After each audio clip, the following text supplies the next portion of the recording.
In the videos so far, we've created a series of screens and overlay designs in Figma and published them as a responsive Buzzy app. Few apps or websites rely on simply static content or screens. This is where Buzzy's data capabilities come in. Buzzy can be used to create forms, fields, and other inputs that can capture, edit, search, sort, filter, and delete data.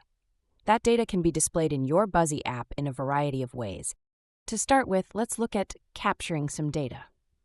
In my Figma design file, I've added a new basic screen with a simple form and some fields. I've also added a simple success alert as an overlay screen. We'll get to this later. With our plugin open in expert mode, note that I've already defined the screens here. Let's start by setting up the data table for our form. Switch to the Data tab. Looking at our form screen, we can tell that it's capturing information about a spaceship, and the first field is for its name. So let's create the field. The data table doesn't exist yet, but we can set it up now. Then we give our new field a name, such as name, and a type. In this case, it's a simple text field. Note that the field name is separate to the label. While the label may not be used at all in your Figma design, the field name can be used to refer to your field dynamically, in formulas for instance, so it pays to be consistent and concise with your field names. Looking at the rest of the form, we can see we also need a description and an image, so we'll create those fields now too.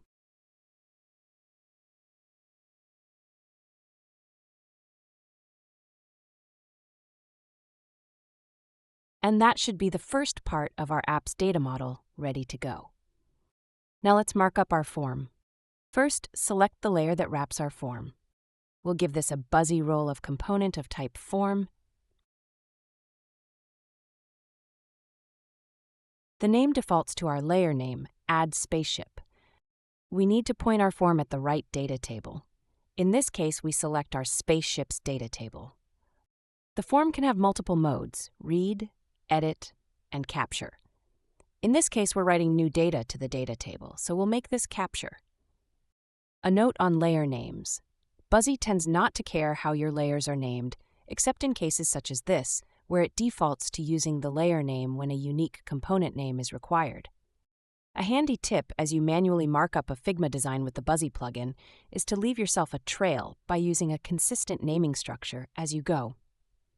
This makes it easier to get an overview of your app's Buzzy markup and UI structure simply by scanning your Figma Layers palette, which is particularly important on more complex apps when the exact nesting of your Figma layers and Buzzy markup becomes critical. I find something like the Buzzy role and mode, like this, works well. I also make sure the Buzzy component and the Figma layer names match wherever possible. Now let's look at the fields. Select a field. Note we select the layer that acts as the input box here, not just the text, and define it as a field. The data table for the field is spaceships, and the field itself is going to be the name field. So, the field mode in this case is insert. We can either select existing data tables and fields or define new ones here. We repeat this for the remaining fields. Note that I've already named my layers as per the naming convention I mentioned before. This is entirely optional, but I find it helps me keep track. Lastly, we come to the button. The button is inside the form container we defined earlier. We can select the button and assign it an action. In this case, we want it to submit our form data to the data table. Now, there's an additional option here for what happens after submit. This simply tells Buzzy what we want to happen once our form is submitted. In this case, we'll navigate straight to the success screen I created earlier. It's already defined as an overlay screen, and the close actions have been defined. Now we can publish our app updates. Preview. And here's our app interface, and we can navigate through to the form. Before we test the form, let's go have a look at the app in our Buzzy workspace. Jumping to the data screen, we can see that Buzzy has now created the backend data table with the field definitions we defined in the plugin as we were marking up our form and fields. If we go to the form, enter some data, and hit Submit. We get to the Success screen. Meanwhile, behind the scenes in the app's workspace, we can see that our form submission has added a row to our new data table. Just like that, we've created a working form with real data submission straight from Figma.